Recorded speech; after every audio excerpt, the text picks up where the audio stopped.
Do I really have to do this? Apparently. You do. Okay, now you can hear me, and I don't have to yell and get blind at the same time. I don't like this. Okay, is that better? Closer? Okay, that's good. Okay, I want to welcome all of you here this afternoon to our program.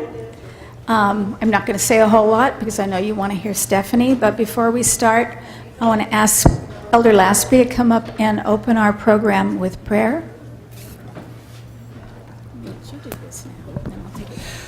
Good afternoon. We are so happy that you could come here to the Roseburg Better Life Seventh-day Adventist Church and our Better Living Center for this special program this afternoon. I know it's very informative and that you will enjoy it very much. And it's such a privilege to have such a nice day. Unfortunately, for a lot of us, we probably should be outside weeding the garden, but we're not. We're in here and improving our minds. That's a good thing to do. As we begin, I'd like to just open with a word of prayer.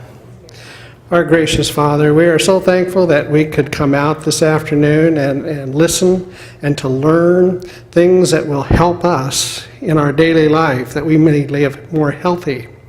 We thank you for this time together, and we pray that all of us will be blessed because we've been here. We ask this in Jesus' name. Amen.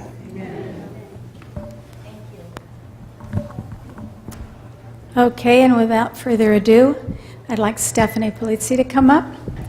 And I even said it right. It's Polizzi, like pizza. She's from OSU Extension. Perfect, thank you. All right, let me get this on here. Big ears. All right, we good? Is my hair all messed up? All 1 inch of it? I just got my hair cut. I said, oh yeah, I want it kind of floppy and loose, and she took it all off. So this is what you get for it. Thank God it grows in, right? Right, I think I'm set, right? All right, well, welcome. Thank you once again for inviting me back to our second annual OSU collaboration here. So good to see you all. Anybody here from last year? Oh, just a select few, just a few, and so everybody else is new, huh? Well, good, welcome, thank you. So apparently before we were getting started, somebody was like, what is all this stuff after your name? And he said, you know, it might be a good idea to share that with everybody because it is a bunch of letters and, you know, I worked really hard for it, so guess what? We're going to go through it. So, so the MPH, I have a master's in public health from Loma Linda University in California. And I specialized in nutrition, and that's where I earned my RD, my registration with the Dietetics Association. So they changed it from RD to RDN about 1.5 years, 2 years ago. So instead of an RD, we're called Registered Dietitian Nutritionists because RD wasn't good enough, I guess. Frankly, I don't know why they changed it, but they did. And I will just remind you that the reason that RDs don't like it is because a nutritionist can be anyone. Anyone can be a nutritionist. But in order to be an RD, you have to have a bachelor's degree at least, you have to have a 6-month internship, and you have to take board examinations, and you have to keep up continuing credits. Whereas you could all go out, hang up a shingle, and call yourselves nutritionists. So RDs don't like the RDN designation, but so you have it. And the CHES stands for Certified Health Education Specialist. And the FAND says that I am a fellow of the Academy of Nutrition and Dietetics. So that's about it. Just short, one short of a PhD, I guess. So when I get that, all those disappear. It's kind of nice. So as you probably heard, the original name for this class was called The Blue Zones because it's based on the book The Blue Zones by Dan Buettner. We changed the name to Longevity and Health to avoid any copyright infringement. The book is based on things you can do to live a long and healthy life. So that's what we're going to be talking about, a little bit about the book. And I think I'm just going to, if it's okay, step back here so I can see the slides too, because I don't have them memorized. I could just sit down. I should bring my water back here too. Okay, so again, based on copyright infringement, we don't want them to think we're doing something not representing the company well. This presentation is based on the book. Oh, I really was going to sit down for a minute. And it's not an official Blue Zones presentation. So there are actually people from the Blue Zones that could come out and give presentations to you, and were not available, so you get me. So we're going to be talking about longevity and health. These are the things that we're going to be discussing today. Defining a blue zone, what a blue zone is, and where you find it, and some of the common characteristics behind, am I in your way? Behind the blue zone across the world. And then we're going to talk about how to create a personal blue zone in your own personal space, and then eventually apply that to creating or cultivating a blue zone within your community. So all of these things are covered from the book. So this guy's turning 106. I think that's about right. So we'll start with the definition of a blue zone. Blue zone is a geographic area where the rate of people who live to be over 100 is greatest. So Dan Buettner collaborated with the National Geographic to search the world looking for areas where people live the longest and find out what is it that's helping these people live that long. What is it that they're doing that other people could maybe replicate so that they also, too, can reap the benefits of longevity? So he traveled the world, and they identified 5 geographical areas around the world that have an unreasonably high percentage of people who live to be over 100 compared to the rest of the world. The team used a blue pen to identify these areas, and that's why they were called blue zones. So many people have been like, why are they blue? But there's another very interesting factor, as you'll start to see about the blue zones.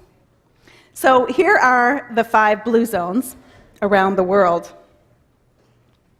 Loma Linda, California, being the one in the US, Nicoya, Costa Rica, Sardinia, Italy, Ikaria, Greece, and Okinawa, Japan. So we're going to go through each of these areas separately, but just as a brief introduction, this is Okinawa, and I can tell you that I lived in Okinawa for a year and a half. The waters are really that beautiful. I don't remember the rocks being white, but it is an island, and it has a very long and narrow delineation of the island, so it's not very wide across, as you can see. I was actually stationed here outside of Kadena Air Base, very close to the water. Naha's the big city down here.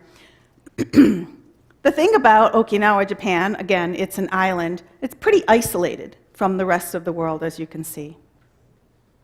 Here's Japan. Here's little Okinawa. Obviously, we have Marine bases and Air Force bases still on the island, which is how I got to live there. It's beautiful. It was a long time ago that I lived there and never saw a single obese person, not one. Not one. Even the Americans weren't obese. The other thing I just wanted to point out is that I really like their steam buns. So I lived in over a hospital, which was really good because we actually had running water and flush toilets and things like that. And we had a real bathtub, which most people in Japan just, have areas on the floor to rinse off and what have you. So we were really spoiled. And across the street, there was a little convenience store that had a machine, like a milk machine or a soda machine, that dispensed these steam buns that were filled with sweet beans. And that's what everybody ate for breakfast, sweet beans in these wonderful steam buns. So if you want to have beans for breakfast, this is the way to do it. Really good. Huh? Well, we don't want too much sweet, but yeah. There we go. I'll tell you what, all the locals went there for breakfast and just got their steam buns every morning out of that machine. It was wonderful. So that's my take on Okinawa because I was there. Never been to Ikaria, Greece. Again, a very beautiful oceanic southern latitude, lots of warm sunshine, hilly, as you can see. It is a little island really off the coast of Turkey, although they consider it a Greek island. So again, fairly isolated. I don't know if you can see how mountainous the region is from the map. So those are things that some of these areas all have in common, the isolation, the water, and the mountainous regions. Sardinia, Italy, who wouldn't want to live there? Again, you see the beautiful water, the southern exposure with the sun, and the hilly mountainous region. Again, an island isolated from the main part of the country. Seeing some things in common already, aren't we? Nicoya, Costa Rica. This isn't the island. This is actually, I think, it here because this is a peninsula. So it's close to being an island in that it's at the far end of this landmass here, somewhat isolated from the rest of the nation, but still attached. And then you come to Loma Linda, California. Okay, so I could see why those other four might have some characteristics in common, but then you link up Loma Linda, California, and you say, wait a minute, we're not anywhere really on the ocean. We're inland quite a few miles, completely surrounded by mountains, kind of a flat valley, so we don't have the mountainous regions. And oh, by the way, I've also lived in Loma Linda, California, since that's where my degree is from. And let me tell you, they have that beautiful hospital there. Beautiful hospital there that about, 4, 5, 6 times every summer, they have to tell everybody to stay in their homes because the smog is so bad. These mountains tend to trap the smog and hold them there in the summer season. So people can't even go outside of their house in the summertime because of the orange and red caution times. So clearly it's not the air, it's not the water, and it's not the mountainous region. There's something else that's common to all of these areas because Loma Linda really throws a wrench in the works. So what do they have in common? Think about this.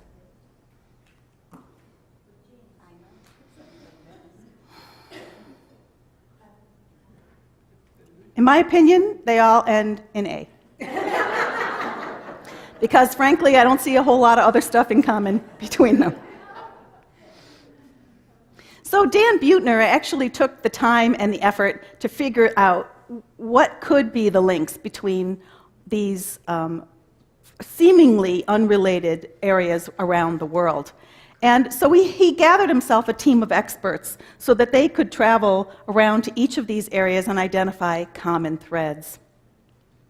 And they discovered that each zone is kind of unique. They have their own special longevity identifiers. For instance, Loma Linda, people here live at least 10 years longer than the average American. In Nicoya, Costa Rica, this area has the world's lowest rates of middle-aged mortality and twice as likely than Americans to reach age 90. In Ikaria, Greece, this area has 20% less cancer and half the heart disease of Americans and no dementia. How many people here are afraid of heart disease? Yeah, not too many. How many people are afraid of cancer? How many people are afraid to lose their brain before the end of it all? Okay, so I'm thinking this is a great place to move to. I might consider that, Ikaria, Greece. In Sardinia, Italy, this area holds the world's largest concentrations of men. You know how hard it is to get men past, 80 in America. All the men die before the husbands die before wives, and women tend to outlast the men.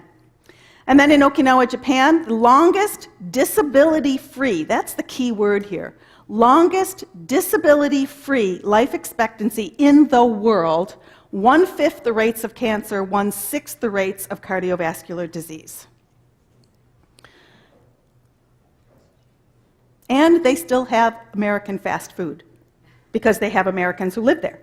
Okay, so they still have McDonald's and Burger King and whatever, and yet we're still seeing these improvements in health. How long ago was this written good question. I'm sorry I didn't bring the book, but I'm thinking it's less than 10 years, yeah. 2004, thank you. So a little bit more than 10 years. And they're still researching it. All the research is on their websites, and of course this is the website on every page. It's all sourced from the book or the website. So in Okinawa, Japan, we can see that it's a Pacific island. It's now no more than 15 miles across, 60 miles long. It has temperate climate, sandy beaches, and the turquoise sea, as you saw from the photograph. They eat plenty of vegetables grown in private gardens year-round, and they only eat meat on ceremonial occasions. In addition, they have strong connection to family and ancestors. So when I lived in Okinawa, again, I was in the hospital, most of the houses were like 3, 4, or 5 story, and the footprint to that house was half the size of this room. Everybody lived in that house. And I can't remember now if the kitchen was in the basement or on the top floor, but the kitchen was separate from all the living space, so even Granny, who lived with them on whatever floor, had to walk up and down those stairs to eat. The whole family lived together. Strong connection to their ancestors. In Ikaria, Greece, Aegean Sea island 30 miles across off the coast of Turkey, mountainous, rocky, wine country. They tend their gardens, just like the Okinawans. They grow tea, vegetables, and grapes for their wine, and potatoes are a staple food. Now, why is this important? Potatoes are okay. Exactly right. So everybody says, oh, don't eat potatoes, they're so starchy, they're so bad for you, you're going to get diabetes, you can't have potatoes. Well, not if you're going to cut them in pieces and deep fry them in oil, which is the main way that Americans eat potatoes, is as French fries. They take in low dairy and meat, and they eat plenty of dark green leafy vegetables. In Sardinia, Italy, again, it's isolated. Most of the residents are farmers or sheep herders. They eat mostly bread. Is bread bad for you? Depends on how you use it. Cheese and vegetables. Their protein is mostly fava beans. They do eat some meat on Sundays or at special occasions. And they have also strong traditional social values and respect for the family clan, something that we are seeing deteriorate in the U.S. In Nicoya, Costa Rica, the peninsula, remember this one's not an island, but it is mainly isolated from the mainland. It's made up of small rustic villages. So they don't have all of the work savers that we have, okay? The things that save us work. Their diet consists of corn, beans, squash, garden vegetables, and an abundance of fruit. Now, if you're diabetic, what's off limits? Fruit. Yet they don't have diabetes, do they? And they're eating an abundance of fruit, especially tropical fruit, which tends to be higher in sugars. They live together with all 5 of their generations, much like the Okinawans, and they have a strong sense of purpose. They have to feel needed, and that sets them just a little bit apart from the other regions. Then we throw in the wrench, the Loma Linda, California. Loma Linda made this list because it is a city made up of mostly Seventh-day Adventists. And of course, it's only about 50 miles from Los Angeles, so that's why it gets all of that smog with high air pollution. But only half the Adventists were vegetarian. The other ones still eat meat. But for the most part, most Adventists are non-smokers, non-drinkers, and they usually consume nuts, even if they eat meat. So those were consistent across all 5, the nut intake. And they tend to exercise, nicer weather than Oregon sometimes. And of course, they also have strong spiritual beliefs that reinforce their healthy behaviors. So, the spiritual recommendation is to follow the plants in the Bible that were provided for us. So that's their belief system, our belief system. Each zone has similarities. The researchers discovered that although they were a little bit different and they each had their own way of approaching this, there were so many characteristics that they watered down to 9 that were common to everyone. And that's what we're going to talk about today. If I can get this to work. There we go. So, looking at the 9 characteristics, they're common sense, I think, if you think about it. We're going to go over each one individually. Move naturally, hara-hachi-bu, plant slant, grapes of life, purpose now, downshift belong, love one's first, and right tribe. Now, these are all names that were given to these characteristics by Dan Buettner and his team with the blue zones. Come on, there we go. So, the recommendation to move naturally was to move or have some sort of activity in your daily life without having to think about it or plan for it. These people are shepherders, they're farmers, they're getting out there and working. The Okinawan women would walk from their house into town every day, load up a basket 2.5 feet across, put it on their heads, and walk home. Every day, they would do something that makes them move. But California, again, I'm worried about, we don't usually do stuff like that, so there's got to be more to it. So even just getting your activity in, if you consciously have to think about it, is going to be beneficial to us. The idea was that most of what they did was moderate, sustained movement all day long. In other words, they didn't sit in front of computers. They didn't sit in front of TVs. They were getting up and moving pretty much all day, even if they weren't working real hard at it. Just a simple walk. They combined both aerobic, strengthening, balance components together. So aerobic, you know, is when you get your heart rate up and you move, like walking or swimming or bicycling or hiking or mowing the lawn or dancing. But strengthening, how do you do strengthening when you're doing all these things? Well, think about it. If you're, digging or something like that, bending over, lifting something, that's your strengthening. And of course, balance has a lot to do with strength. So if you don't have good strength, you tend to lose your balance. Your legs are weak and what have you. So they all go hand in hand. So you can't just walk. You have to do something that taxes your balance a little bit. And think about doing those kinds of activities too.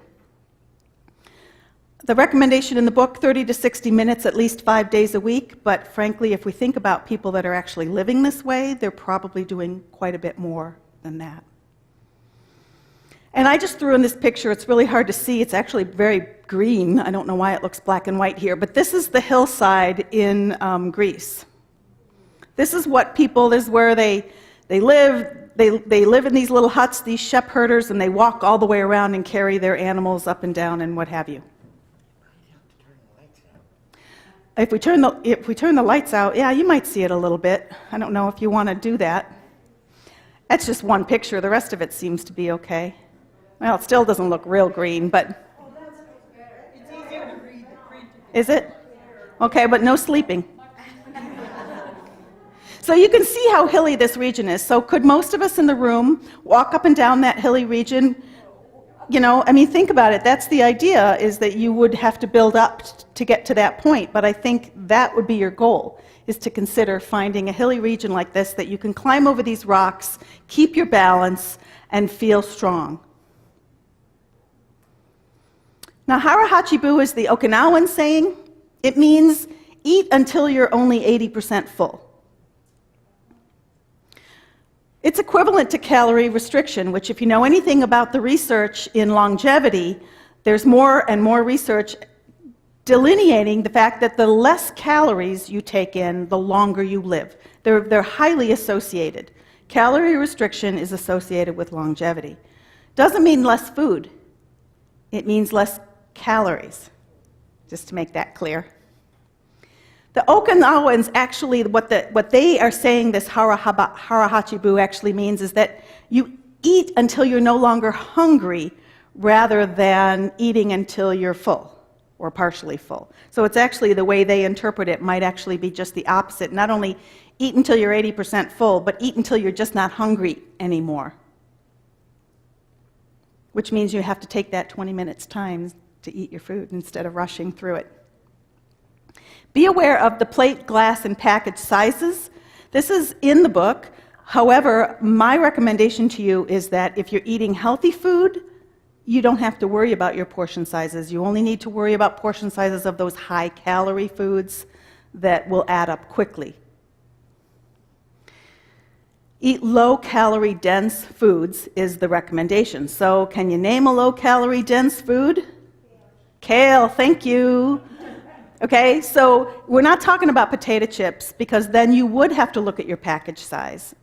Even some other foods that you think might be good for you might be high in calories, and you might not feel satisfied when you get done eating them, which you could just eat another bag of them or another portion.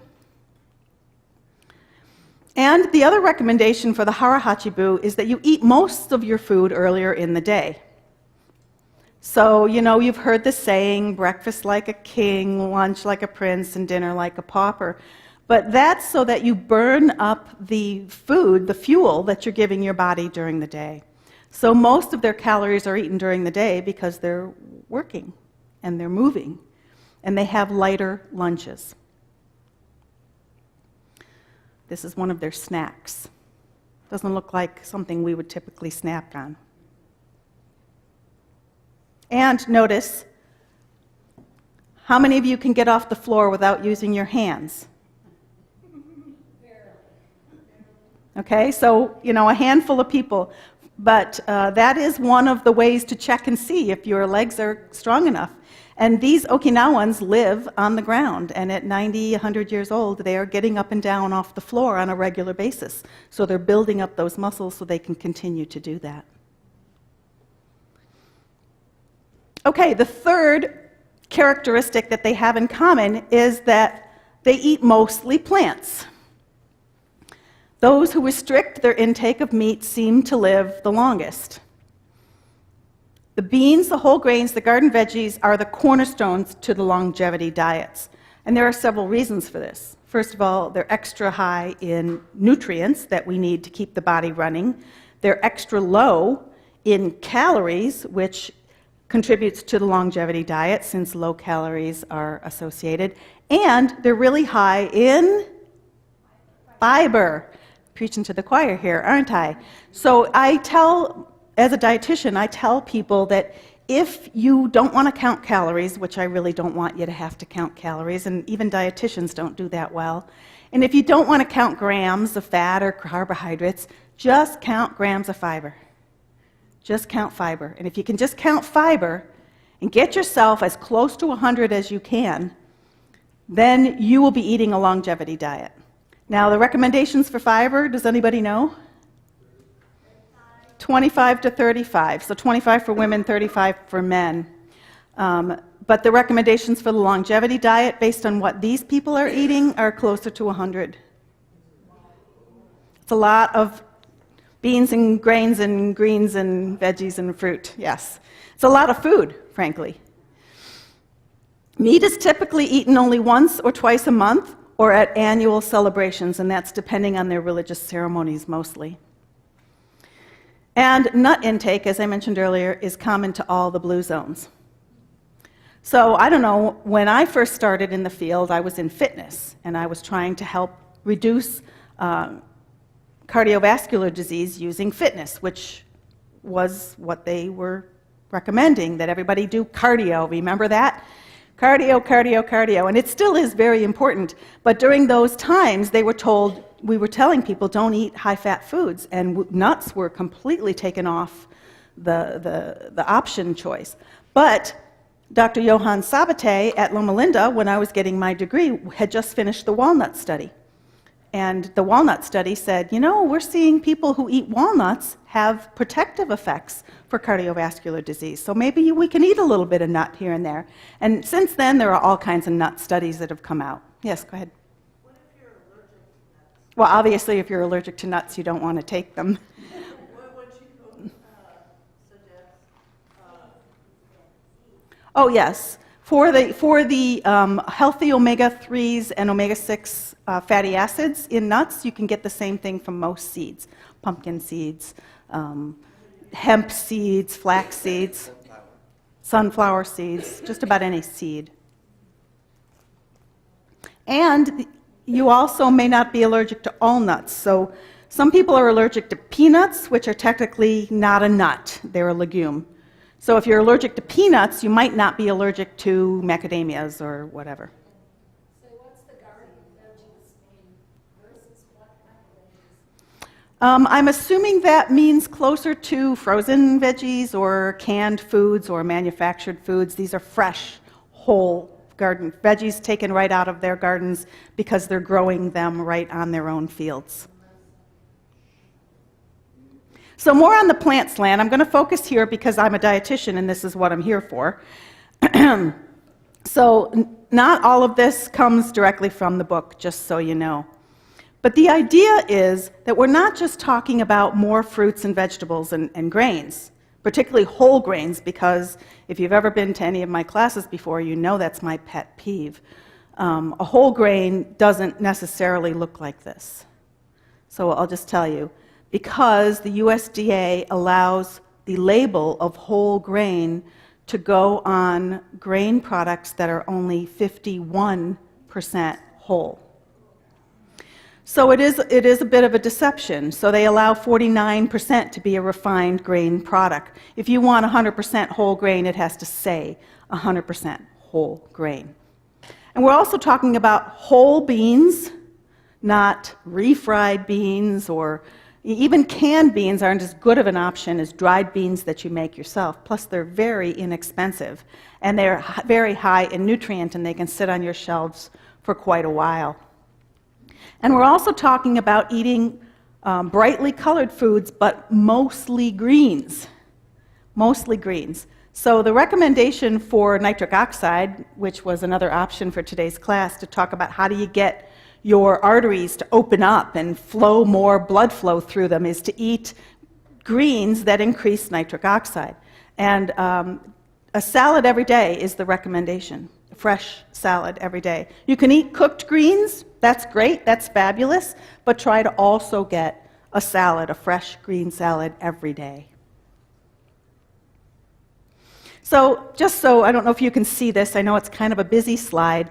This is the Okinawa longevity diet, and I will kind of walk you through it if you can't see it. Notice that 70%, this big area here, is sweet potatoes. Okay, yeah, reprieve, we can eat potatoes again. And what you would assume is their major carb would be rice, but there's only 12% rice, 7% grains, only 6% soybeans and other beans, which is relatively low. Let me see, 4% other vegetables, 3% fruit, 2% oils. So they don't use a lot of oils, like if you get Chinese or Japanese cooking here, they cook everything in oil. They don't really use a lot of oils. They use 1% nuts, 1% other potatoes, seaweed, sugars, fish, dairy, eggs, pork, and flavorings are all 1% or less. Okay, you ready for the American diet? So this is the USDA.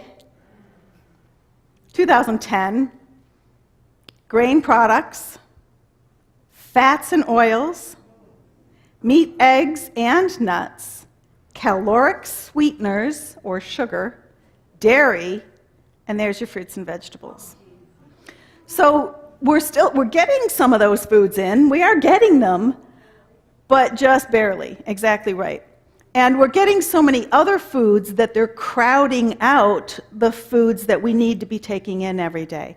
So by getting things like caloric sweeteners and added fats, even the meat and eggs, they're crowding out the other foods that have a lot more nutrients in them that can help us fight disease. Okay, that's enough on nutrition. Have any questions? When I put an orange into a smoothie, how long does the nutrition in that orange last? Well, it depends on the nutrition. Most people are going to have oranges for vitamin C, and vitamin C oxidizes in the air. So once you open that orange up and put it into your smoothie, you're going to want to drink it right away, or that vitamin C dissipates. So I know a lot of people that make like a great big smoothie in the morning, and then they keep it over a couple of days, and like your beta carotene will stay, your fiber will stay, but those antioxidants that dissipate in the air are going to be gone. So really just better do it right before you eat it. I heard you I wouldn't. So, is that any more questions before we move on to grapes? Yes? Making a smoothie versus chewing your green. Oh, thank you. Okay, so that's a whole class by itself. But I'll try to cover it as long as you don't mind staying if I talk too long and you're not really hungry, because it might take a little bit of time. So here's the thing about greens. They have something called nitrates in them. And I know nitrates, everybody's afraid of nitrates because you've heard, oh, nitrates cause cancer. And so it's not an easy discussion to say this because everyone's afraid of nitrates. But actually, nitrates are really good for the body. So you have these greens in, let's just say, kale, and they're high in nitrates. So what happens when you chew those greens is that your saliva and the healthy oil bacteria in your mouth convert the nitrates to nitrites. This is how it works in the body. You convert things. So the nitrates are converted to nitrites. You swallow the nitrites, and in the acid environment of your stomach, those nitrites are converted to nitric oxide. You say, so? Why should I care, right? So how many people have heard of nitroglycerin? Good, good, good. So what does nitroglycerin do? Yes, it opens your blood vessels. It's a vasodilator. It widens your blood vessels. So when my mom had angina, really bad pain in her chest, angina is chest pain caused from the lack of oxygen getting to the heart muscle. So they would tell her to slip a nitroglycerin under her tongue. It would dilate the arteries, allow more blood flow to get to the heart, and alleviate most of the pain. Does that make sense? So you know how nitroglycerin works. The key ingredient in nitroglycerin, it creates nitric oxide. So if you can create nitric oxide every day with your dark green leafies, you shouldn't have to take the pill. The other thing that nitric oxide does that nitroglycerin doesn't is that it helps make your artery walls slick so that your cholesterol and other gunky stuff doesn't stick to it. So it can actually help heal the arteries from heart disease. Nitric oxide is one of those things you should be trying to get made in your body every day, and you do that by eating fresh greens, which is why we want that salad every day. Now, keep in mind, so you don't just go home and start eating a lot of greens and think you're getting all your nitric oxide that you need, but if you're using mouthwash, how many people use mouthwash? Most likely you're killing off the bad bacteria that cause gum disease, right? But you're also killing off the good bacteria that help convert nitrates to nitrites. So, baking soda and water, a little bit of rinse, floss every day, and not use your antibacterial toothpaste or tooth wash. There are some toothpastes that are antibacterial as well. Can't name them off the top of my head, but you'd have to do some research. We have dentists right here, right? Hygienist, dentist. Okay, so make sure you have them fill you in on that. So that's the thing about nitrates and greens. You have to chew them. Okay, if you don't chew them and break them down in your mouth, then you don't convert them to nitrites, which don't get converted to nitric oxide. You throw them in a smoothie, unless you make that smoothie really chewy and lumpy, you're not going to make nitric oxide. You'll still get beta-carotene and fiber and a lot of other things, but you won't make the nitric oxide. So smoothies are okay. They're not a replacement for your salad. Okay? Long way around, but really important. So thank you for asking, because I like to talk about it anyway. Excellent. I really wanted to know that. Oh, good. I'm glad. I have handouts, too, on my website that you can download and look at. Okay, moving on. Grapes of life was the fourth recommendation, or the fourth characteristic. Those who have a daily drink of beer, wine, or some other spirits accrue health benefits. So apparently it's not just the red wine thing that we all have heard about, but any kind of spirit a little bit that gives health benefits. But, yeah, there's a big but there. Moderation is the key. If you keep overdoing it, more is not better. Like we always say, a little bit is good. Let's just do more. Well, it doesn't work that way with the alcohol benefits. And if you do the red wine, which most of these Greek and Italian areas, they do red wine, they have the added bonus of the polyphenols. So if you know anything about polyphenols, do you? Couple of no's. I don't see any heads going yes. I have one yes. Okay, so he knows polyphenols. We'll just attack him at the end of the day. But polyphenols are antioxidants, like vitamin C or whatever, but polyphenols are their own group of antioxidants. And the research shows that those polyphenols are more effective than other antioxidants at keeping your cholesterol from oxidizing. Did you know your cholesterol oxidized? Did you know that? Okay. All right, so we're going to go off on another tangent here and explain your cholesterol for a minute. So you know that you make cholesterol in your liver, right? You make cholesterol because you use cholesterol for bile acids and hormones, testosterone, progesterone, estrogen, those kinds of hormones. You also have a layer of cholesterol in your skin that helps you convert sunlight to vitamin D. So we make enough cholesterol for our bodies. And it gets attached onto a protein molecule, and they call it a lipoprotein, okay? And that circulates through the bloodstream, providing cholesterol to the cells that need it. So that molecule gives off cholesterol pretty easily, and we call that a low-density lipoprotein, or LDL cholesterol. So we have a couple of those. We have LDL and VLDL and VVLDL, very low density, and they all give off cholesterol to the cells that need it. And what happens is these cells just start dropping their cholesterol in the bloodstream. And if the cholesterol sticks to the walls, if there's not enough nitric oxide or whatever, it starts to stick to the walls, then your inflammatory, what happens is, if it sticks to the walls, there's nothing wrong with it. But if it sits there long enough, because it's a fat, it goes rancid. You know what rancid fats are like, right? And that's a product of oxidation.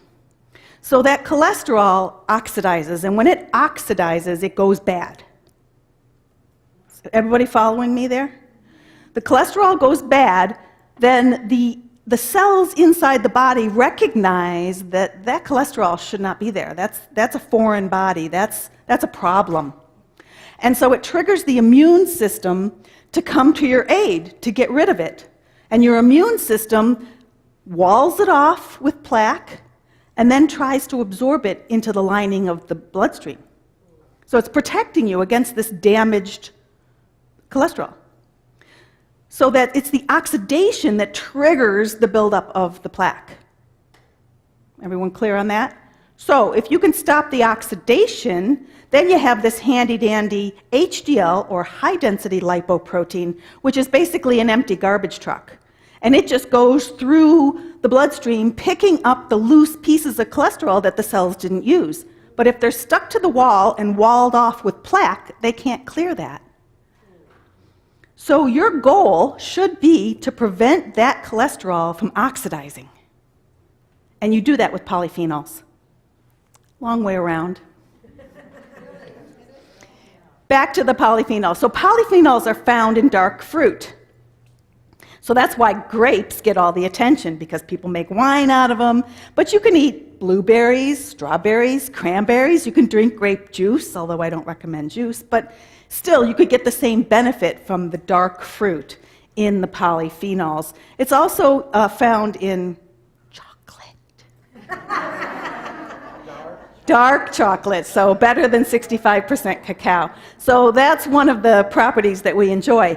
And if you look at the red wine, we also see resveratrol, which is another powerful antioxidant that protects against the cholesterol oxidation.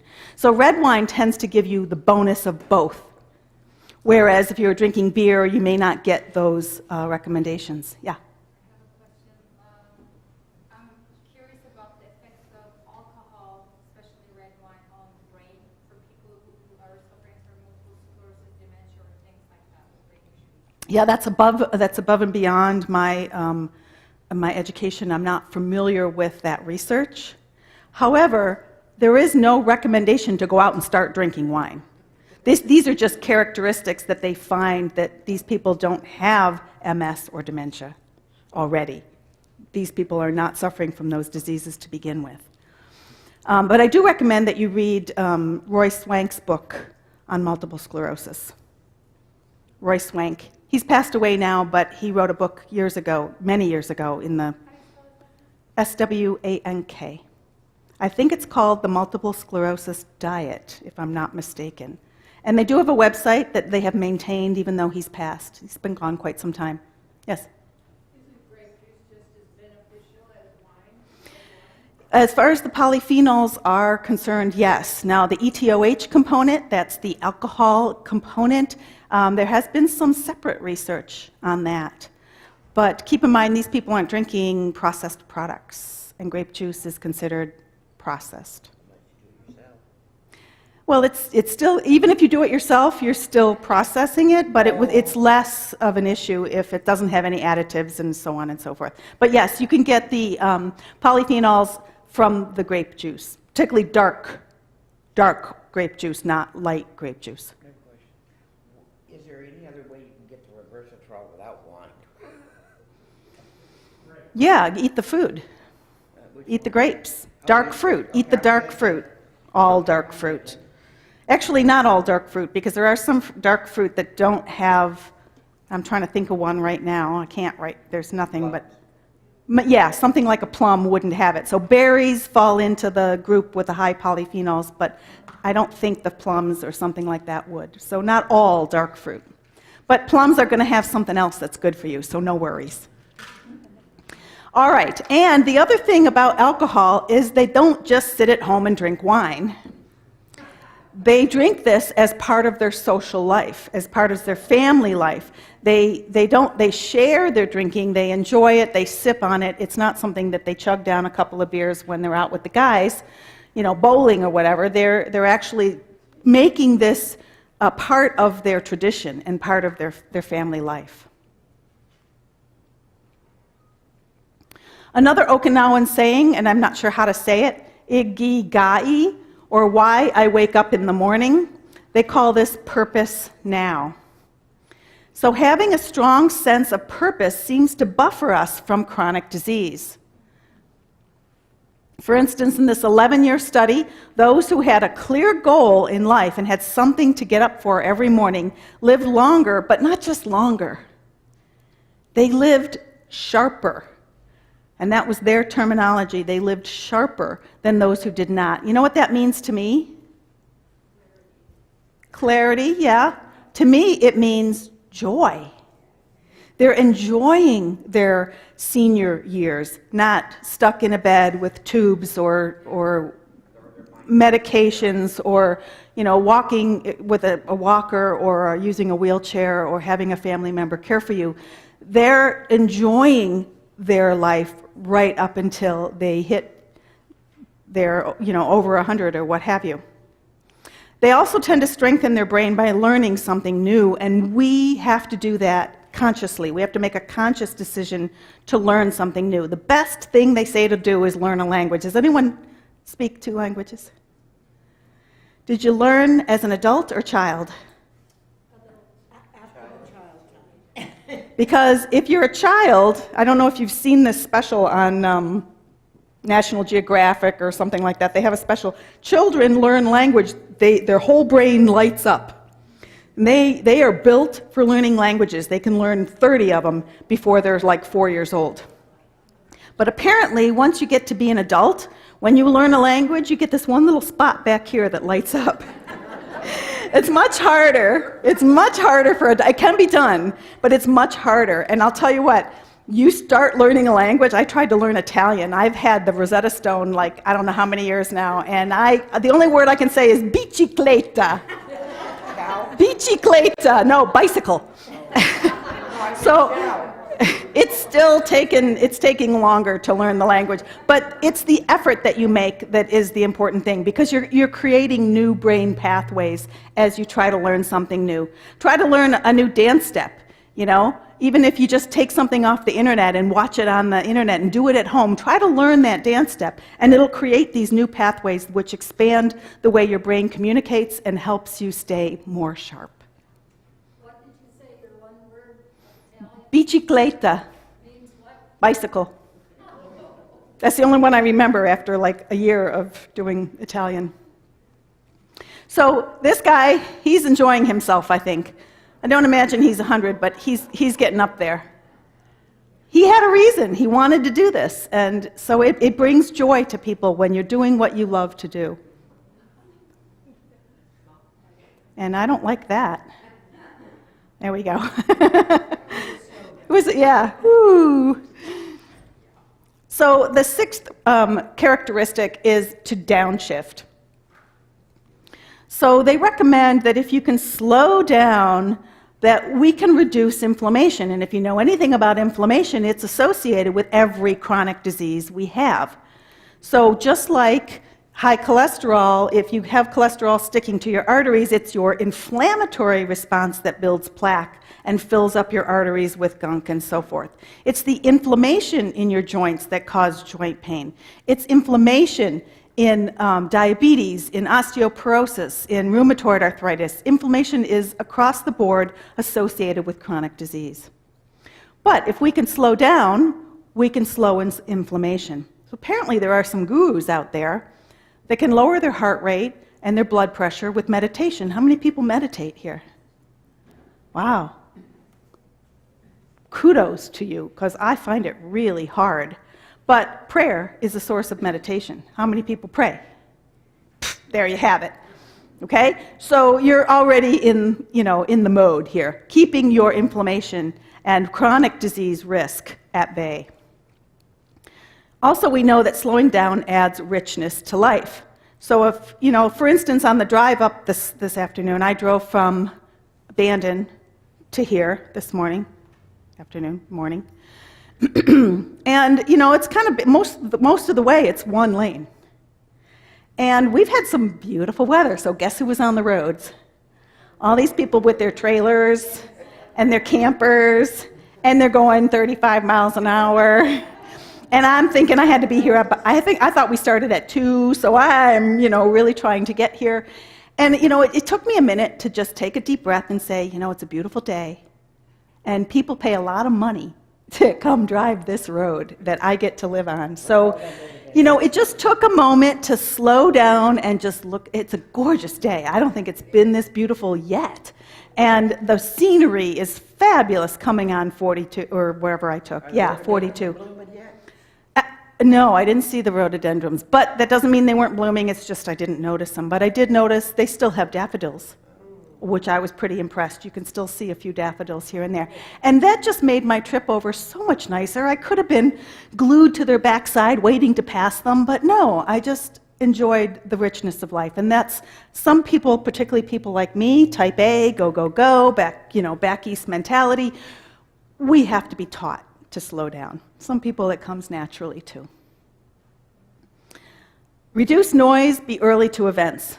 So thank God that I was here early, because I don't know how many people were here and saw my projector burst into a big puff of smoke today.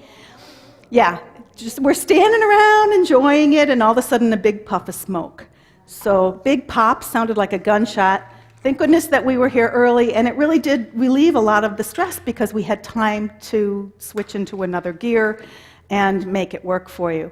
And also reducing noise. So what's kind of nice is if you can, maybe an hour before bed, shut everything off. Turn off the TV, the radio, quiet your life down. And I don't know about you, but have you ever been in a traffic jam, like back east or California, been in a traffic jam? Or how about going somewhere where you don't know where you're going?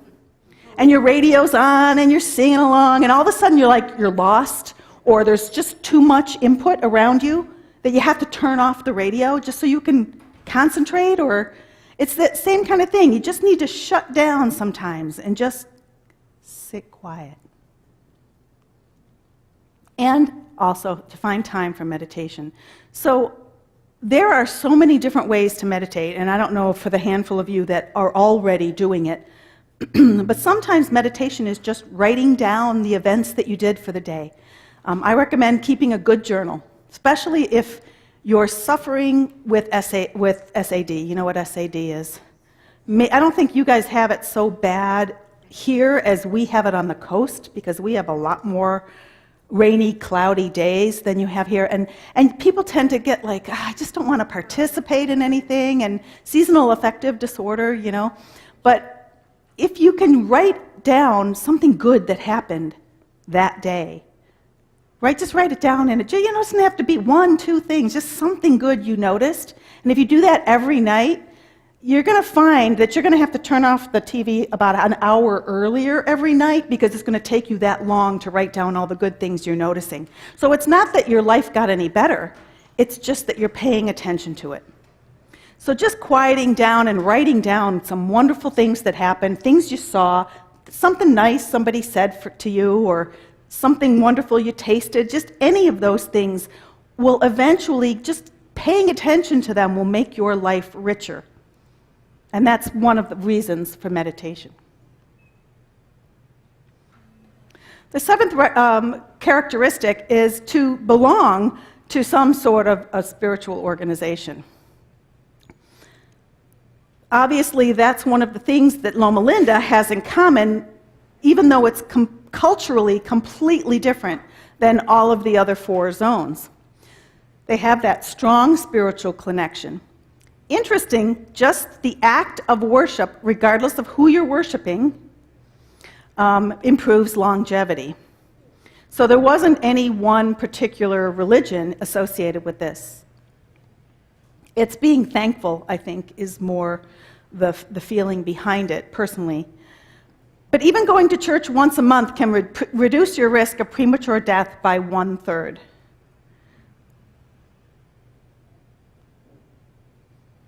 And we know that if you're part of this community, you're more likely to engage with people. You're more likely to have conversations, and conversations increase hormones like oxytocin, that particularly in women, that help you bond with other people. So you don't even realize that having that conversation is helping you physically to connect with other people. The next characteristic is to put your loved ones first. Make family a priority with duty, ritual, and an emphasis on togetherness. Again, California is a complete different animal compared to some of these other people. So they do make an emphasis on getting together on a regular basis. Now, these other communities, like I say, they're rustic. They all live together. You know, they can't help but foster their families, because their families are what keeps them going. But in California, gosh, that's a completely different form of respecting their families. So again, it may fall to that religious or ceremonial component where people get together every Sunday or every Saturday. They have dinners together, they share their meals together to spend more time together, FaceTime. And I know my family is all back east. I have a couple of people down in Southern California, and a couple people in New York, a couple people in Pennsylvania, and nobody in Oregon. So that makes it really difficult for me to connect. I have to use screen time then to connect with my family. Elders who live with their children are less susceptible to diseases and accidents. Gosh, do we really have to even talk about that? Of course, if you're there with your mother when she trips over the rug, you might catch her, right? But if you're not, then she breaks her hip, then the next thing you know, she's in a wheelchair, she's in a nursing home, and actually hip fractures are associated with early death. So it's really just better if you're there. You can take care of them. Make a point for spending at least 1 meal per day together. Now, in my case, my family isn't anywhere near me. There's no way that we can do that. So it's really, the more you can find other family that are not related to you, then the better off you're going to be if your family's not here. They also recommend taking at least annual vacations, so getting away with your family. Having a reunion, having something to look forward to may be what gets you up in the morning. That may be your goal, is I'm going to see my family, or I'm going to my wedding, or my grandchild is going to be born, or so on and so forth. Those types of things, annual events, might only happen once in a while. They're still going to give you something to look forward to. And of course, they say, move closer together. So yes, they live close together in Ikaria and Sardinia and what have you. They don't necessarily live closer together in California, but we have airplanes. You know, we have cars, we have ways that we can see our family, and again, that annual vacation or weekly dinner would help that come about. Here's a wedding. See the elders. They get to sit down. They got this is a wheelchair or some sort, unfortunately, but they're all there, and they're all surrounded by happy family members. And the last one, and I think actually from my own personal perspective, particularly with my situation being so far away from my family and friends, that I think this one is the most important besides the plant intake. And of course, you know, when you're a hammer, everything's a nail. I think the plants are the whole reason for this class, but you know, I think this one's really important too. You want to surround yourself with people that have the same beliefs that are going to affect their health. So I don't know about you, but when I go into a restaurant and I see everybody else eating French fries, that's what I want. Whereas if I went into a restaurant and everyone was eating a salad, I would feel guilty ordering French fries. So it's not that I don't want the French fries or that I can't have the French fries, but I would just feel uncomfortable. The more you surround yourself with people that are doing the things that you want to do, the more likely you're going to do them. That's our social engagement. That's built into our genetic coding. We're going to want to be like that. So choose those people. Those with the strongest social connections live the longest. The more friends, the more families, the more connections you have, the more likely you're going to increase your longevity. And you want to make sure that you know who those people are and you get together with them on a regular basis. For instance, in Okinawa, they have these women that get together every single night. And they have, you know, something to drink or something after dinner every night. They play cards or whatever. They're all over 100. They have something in common. And they laugh. They enjoy their time together. So if you could find a way to make that happen, I mean, I know we have like weekly card groups or quilting things, or you know, even just going to the fitness center together could make a big difference. So find these people and seek them out. Make sure that you spend time with them. You'll become better friends because you'll have more in common. We have Charlie's class. Oh, there you go. We have Charlie's class. And so you can see that if you get together, it just makes everything is easier when you do it with a pal that's doing it with you. And you're more likely to continue to do it if you have those social connections. Ever been to a class where you didn't know anybody and you didn't want to know anybody when you left? You're not going to go back there. So the whole idea is that for you to create a personal blue zone, for you to make healthy choices as easily accessed and almost things you can't even choose to do. They just happen because they're part of your everyday schedule. You get up in the morning, you brush your teeth, you do 15 push-ups against the sink. There's no reason you can't associate or link those behaviors together. And then you call your friend and you say, okay, are you ready for our daily walk? Make it unavoidable. Now, if you go to the website, and again, we're sourcing thebluezones.com, on the website, unfortunately, you have to really look for it. It's at the bottom of the site.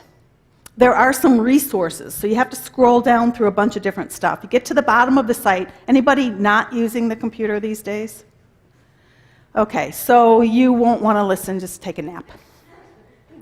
But there is something called the Vitality Compass on the site, and this Vitality Compass tells you your biological age, your life expectancy, your health expectancy, and the years you've either lost or gained through your current practices.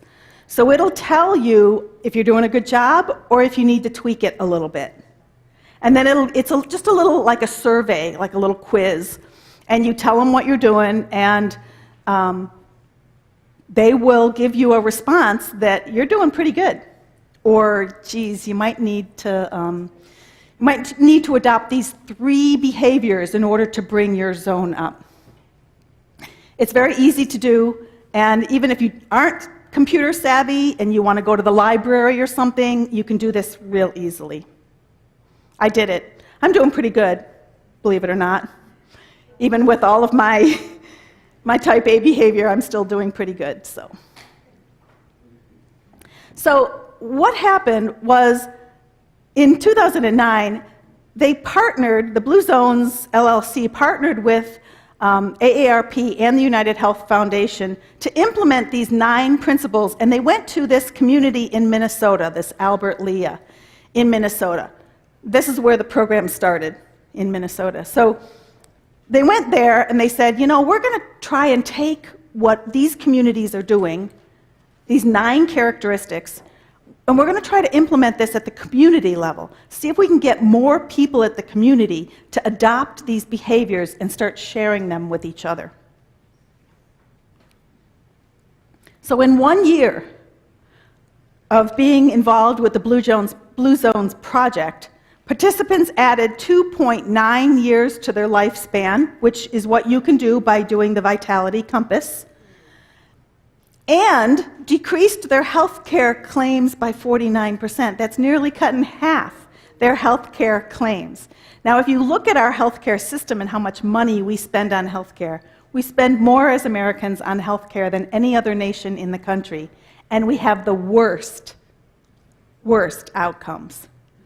So if you can reduce health care claims, you can put a whole lot more money into the system to pay for other things. So just by adopting these 9 characteristics, they can really see a big difference in their community health. So guess what happens? When you change your community health, can you imagine how much easier it is for you to practice healthy behaviors?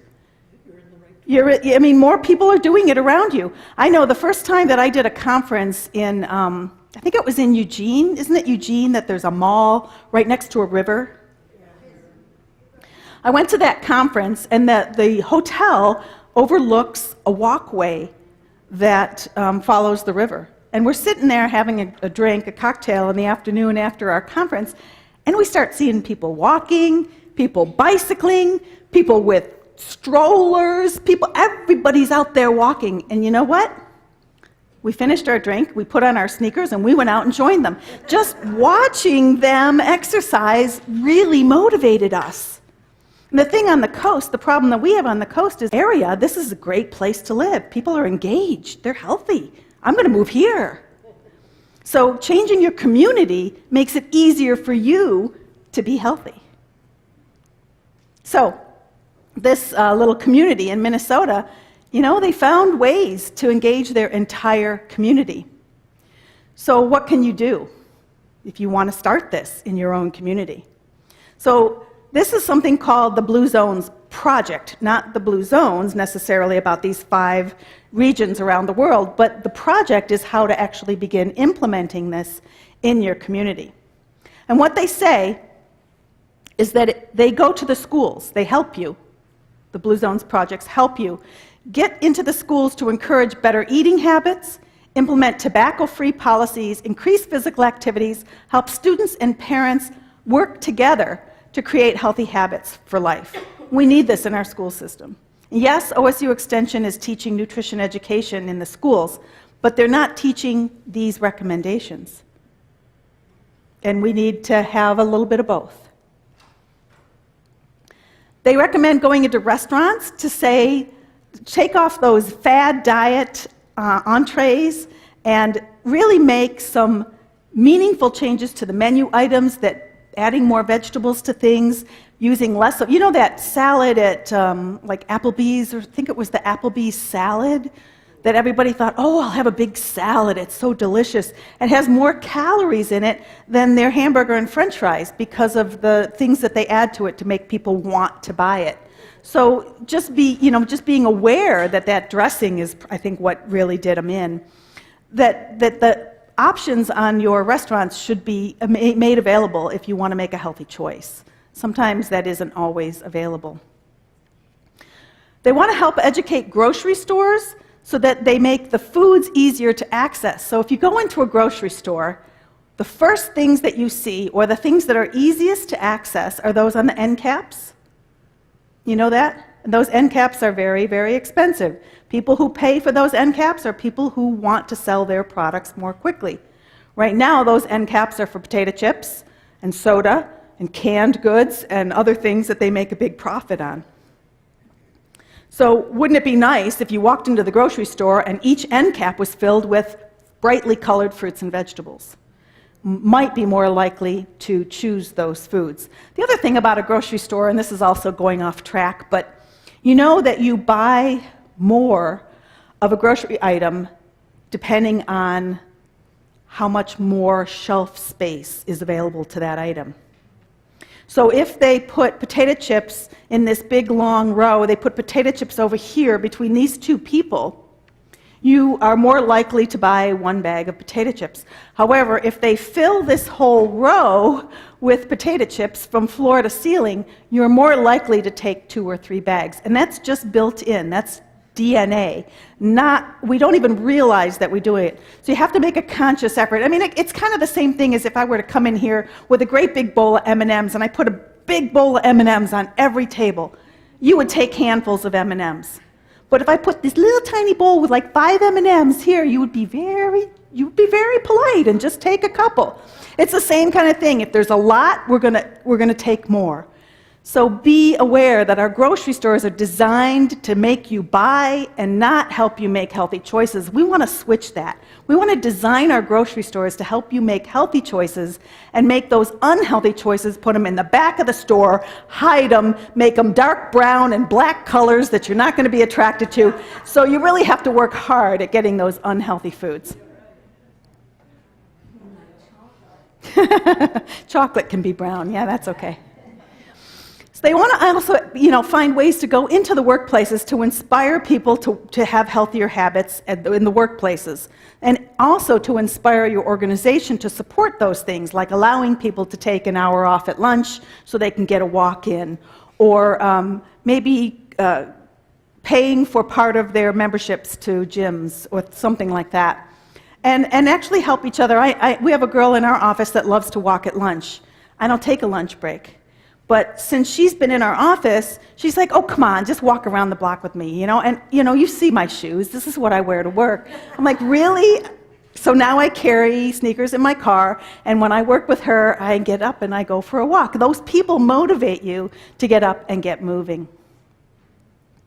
The built environment, that's one of the problems with Bandon, I think. We don't have the sidewalks, the bike lanes. We do have a community garden.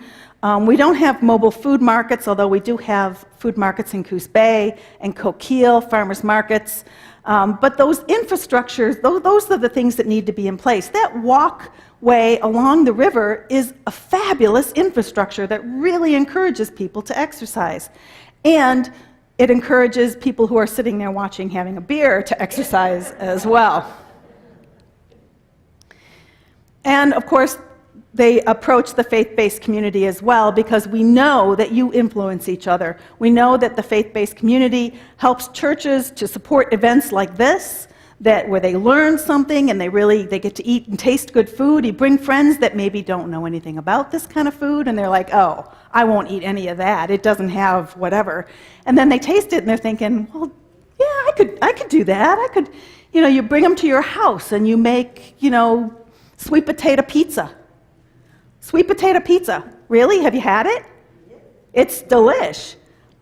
Your friends won't miss the fact that it doesn't have any, animal products or dairy on it, because it tastes so good. So getting into a community that you can try these different things and learn about why it's so important is going to motivate you to make these changes and share those with your neighbors.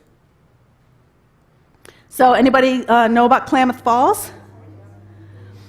So Klamath Falls is one of 2 communities in Oregon that was selected to participate in the Blue Zones projects. So they applied for a grant from the Blue Zones, and the Blue Zones then came to their community and is helping them to create a blue zone.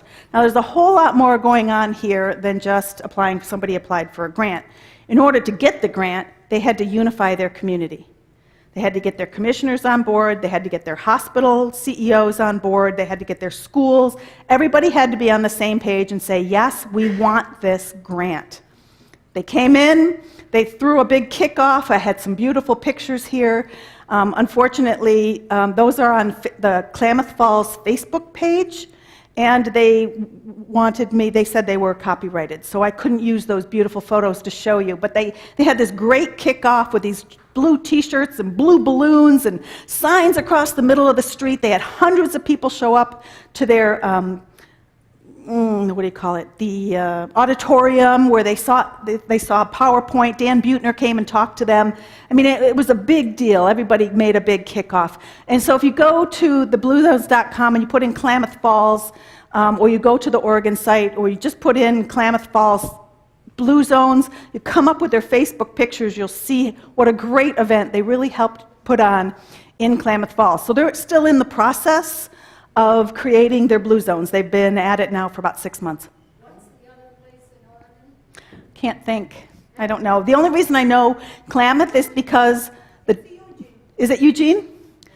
Yeah.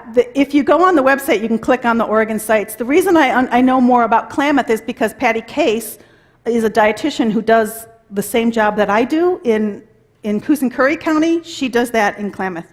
So she's part of this project, and so these are her photos that I was able to use. And what they did was they made sort of end caps. See, this is oatmeal, I believe. They made end caps so that people would be more likely, oh, you have to walk past this, and they put balloons and big things around it to catch people's attention. And here they're giving people tastes. These look like some sort of California rolls, and giving out the recipes. So they engaged people right within their grocery store.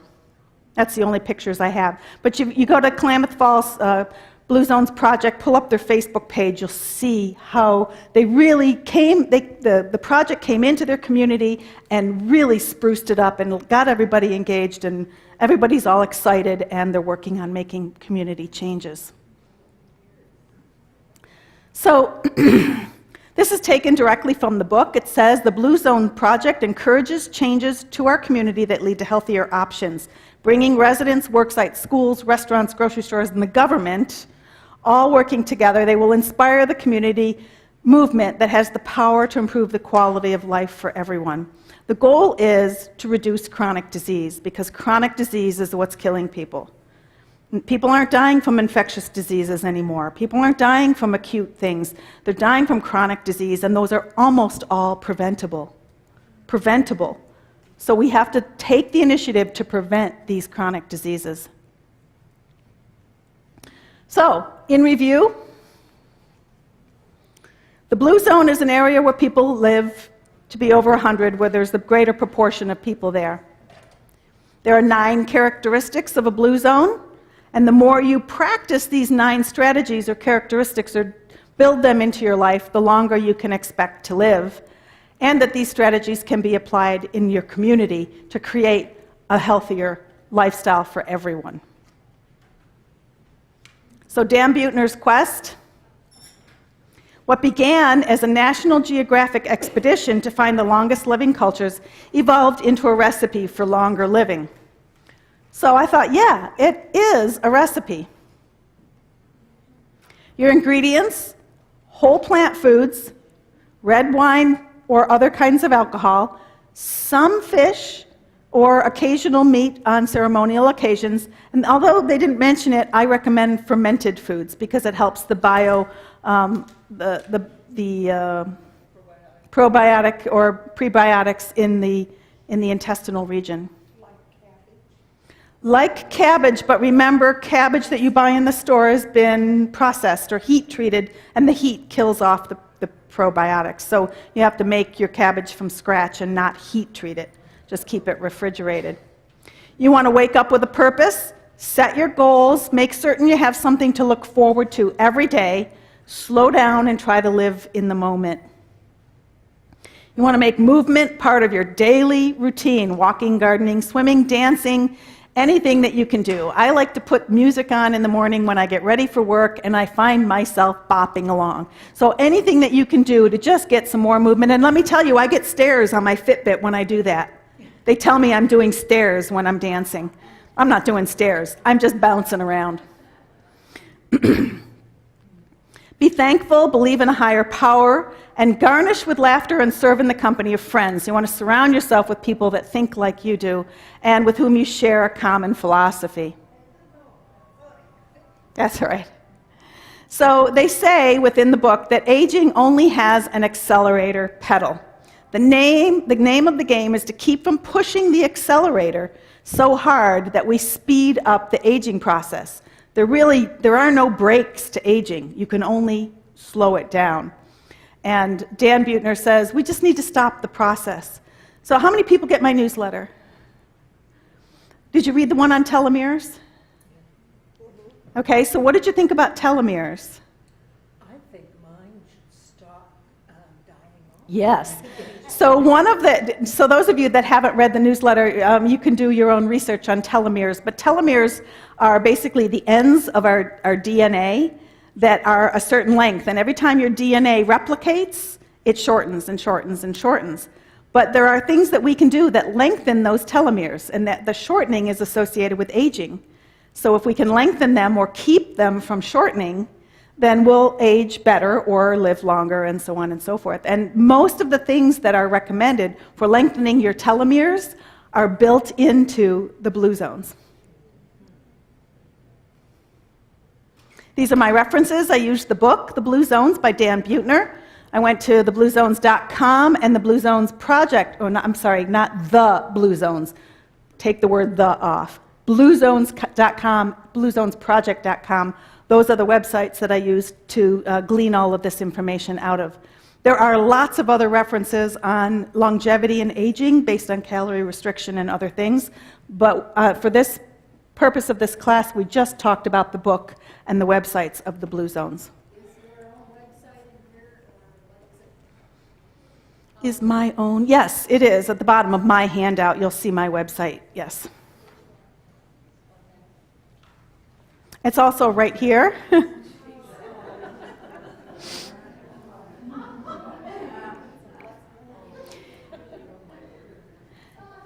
You know, yesterday when I went looking for photos to replace the ones from the website, I discovered that there are a lot of photos on longevity. And there is one particular woman, she's got to be in her 80s, that posted hundreds of yoga positions, hundreds of them. I couldn't get away from this woman. She was all over, hundreds of yoga positions, and her body looks like a 20-year-old. So just because you're old, it doesn't mean you can't be fit, and that's important to note here. So yes, there's my, my email address and my website. If you go to this website right here, and you click on the word Wellness Inc., Wellness Inc. is the name of my newsletter, and it's published monthly, and it's put up on the website. You can click on the one on the telomeres. It was, I think it was two newsletters ago. Not this last one, which was on the dietary guidelines, but before that, which was on telomeres and aging. Very interesting reading. Telomeres.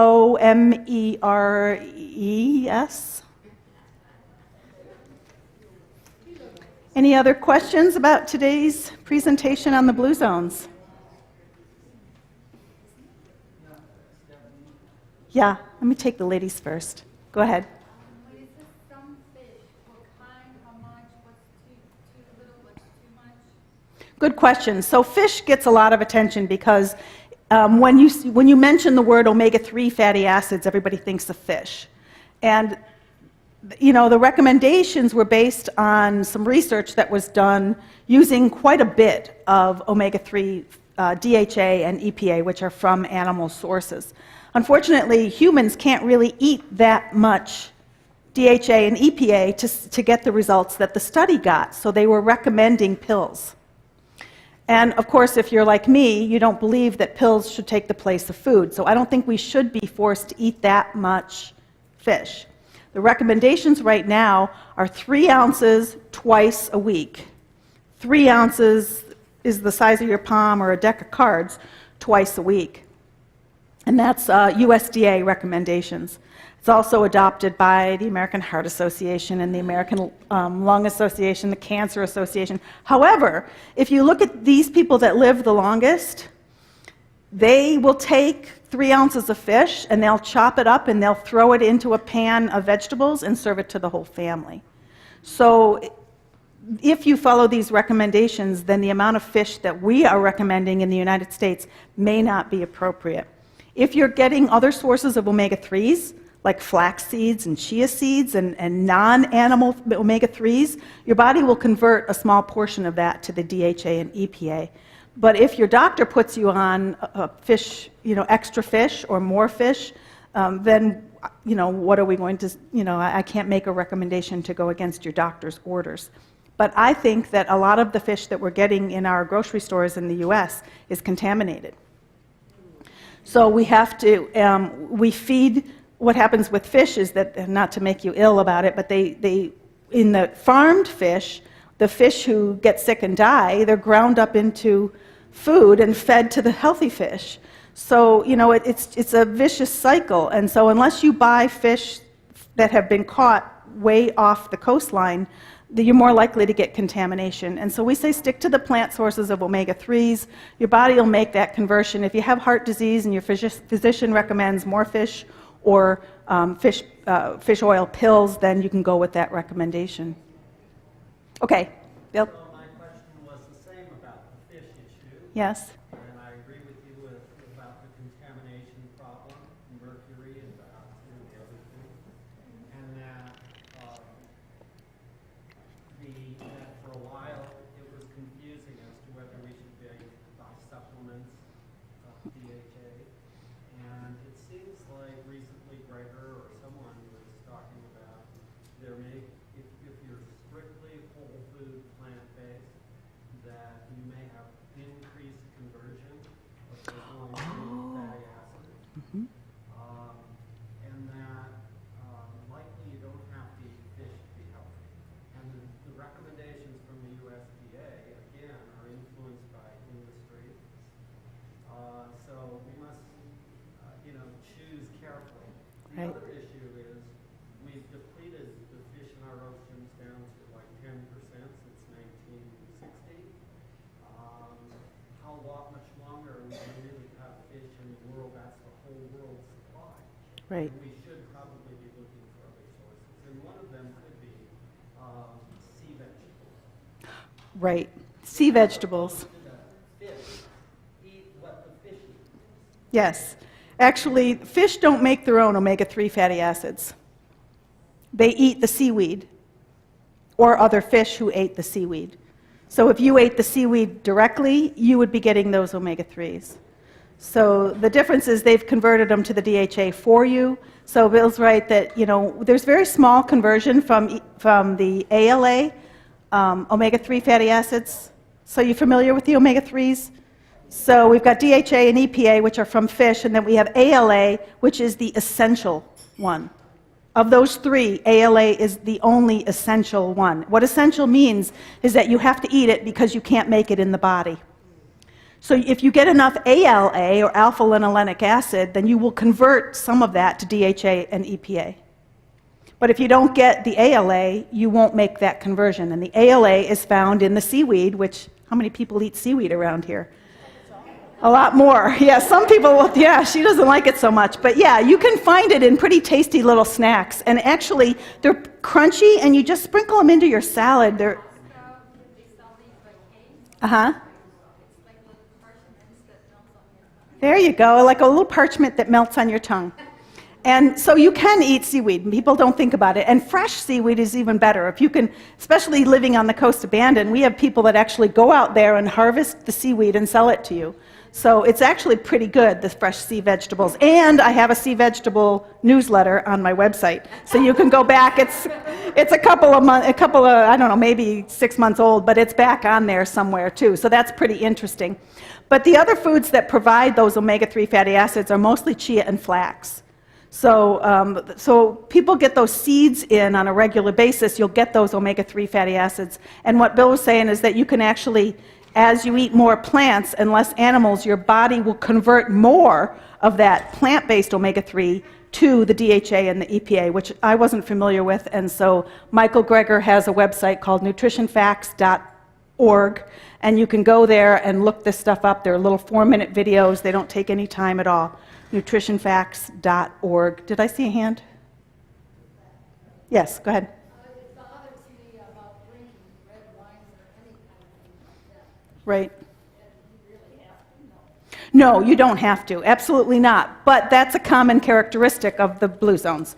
So that could be just a traditional thing. We are not recommending that you start going out and drinking. There's also religious reasons why, obviously, people don't drink wine or eat pepper or whatever. Other recommendations that are based on your religion. So no, we're not asking people to go out and do that. And actually, the U.S. recommendations, dietary guidelines are if you're not drinking, don't start. No, we'd rather get you the fresh fruit. Put the blueberries on your oatmeal in the morning. You don't have to drink the wine. Well, thank you very much for having me again. It's been a pleasure, and hopefully we'll enjoy the dinner.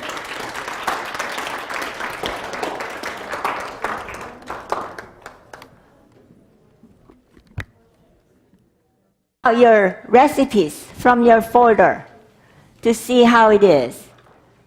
These recipes